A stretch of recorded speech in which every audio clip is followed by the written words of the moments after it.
Welcome to our YouTube channel, Presenting Profits. We do brief overviews of publicly traded companies so that you can decide whether to buy, sell, or hold. This channel is for entertainment purposes only and not financial advice. Always do your own research. Presenting Sofi Technologies. You probably remember them just for student loans. But as of 2026, they've morphed into a $22.6 billion digital banking giant that's literally taking on the big legacy banks. First, the fundamentals. Well, they actually make real money now, hitting their ninth straight quarter of true GAAP profitability. Plus, their balance sheet is super solid, holding just 1.8 billion in debt against 10.5 billion in equity. And their real secret weapon? They're a fully chartered bank.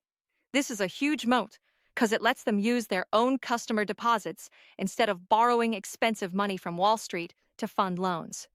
Second, the business model and growth. Think of SoFi as wearing two hats.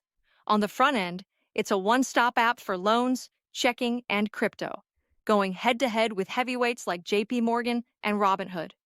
But on the back end, they run a tech platform called Galileo.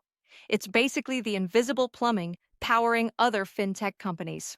And wow, is it working?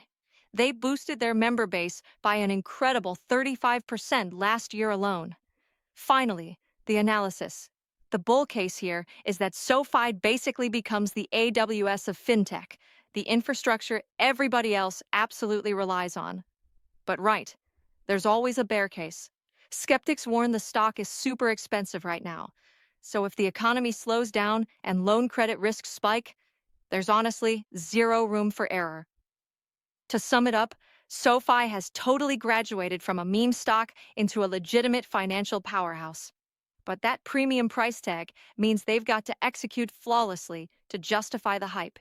We feel that as of February 28, 2026, SoFi at $17.76 certainly has upside, but we would not be buying.